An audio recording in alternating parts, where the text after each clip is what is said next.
بسم اللہ الرحمن الرحیم۔ میری عزیز بہنوں، بیٹیوں اور بھائیوں، میں حضرت صلی اللہ علیہ وسلم کے وہ 7 سنہرے اصول جو دلوں میں جوڑ پیدا کرنے والے ہیں وہ بیان کر رہا ہوں۔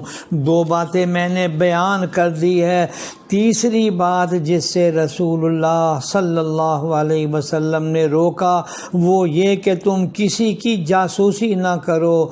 جاسوسی کرنے اور ٹو لگانے میں فرق یہ ہے کہ ٹو لگانے میں انسان دوسرے کے عیب اور راز معلوم کرنے کی کوشش میں لگا رہتا ہے، اور جاسوسی میں ہر حالت پر نظر رکھتا ہے، چھپ کر باتیں سنے گا، آنے جانے پر نظر رکھے گا، کیا پکا کیا کھایا، کہاں سے کتنا کماتا ہے۔ رسول اللہ صلی اللہ علیہ وسلم کو معاشرتی زندگی میں جاسوسی سے اس قدر نفرت تھی کہ جب ایک شخص نے دروازے کی کھڑکی میں سے جھانکنے کی کوشش کی تو فرمایا کہ میرا جی یہ چاہا کہ سلاخ سے اس کی آنکھ پھوڑ دوں۔ چوتھی بات جس سے منع فرمایا وہ یہ ہے کہ لا تناجشوا، تم ایک چیز کے خریدنے کا ارادہ نہیں رکھتے تو صرف قیمت بڑھانے کے لیے بولی مت لگاؤ، یہ دھوکہ دہی ہے اور ہمدردی اور خیر خواہی کے خلاف ہے۔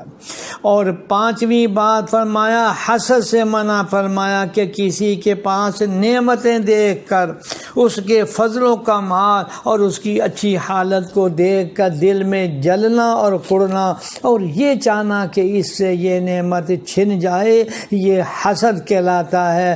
یہ ایک ایسا اخلاقی مرض ہے جس کی وجہ سے انسان کی ذہنی جسمانی صلاحیتیں مفلوج ہو کر رہ جاتی ہیں۔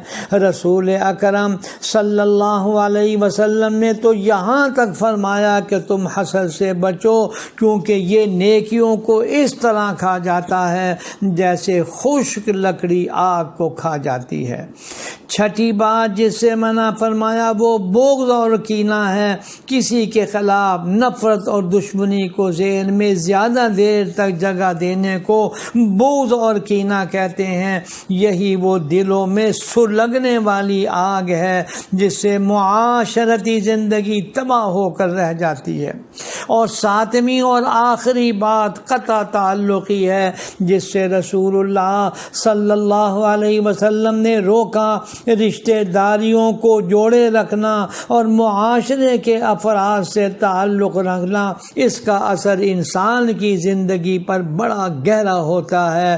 رسول اکرم صلی اللہ علیہ وسلم نے فرمایا کہ جو شخص یہ چاہتا ہے کہ اس کے رزق اور اس کی عمر میں برکت ہو تو اسے چاہیے کہ وہ صلہ رحمی کرے، یعنی رشتوں کو جوڑے رکھے۔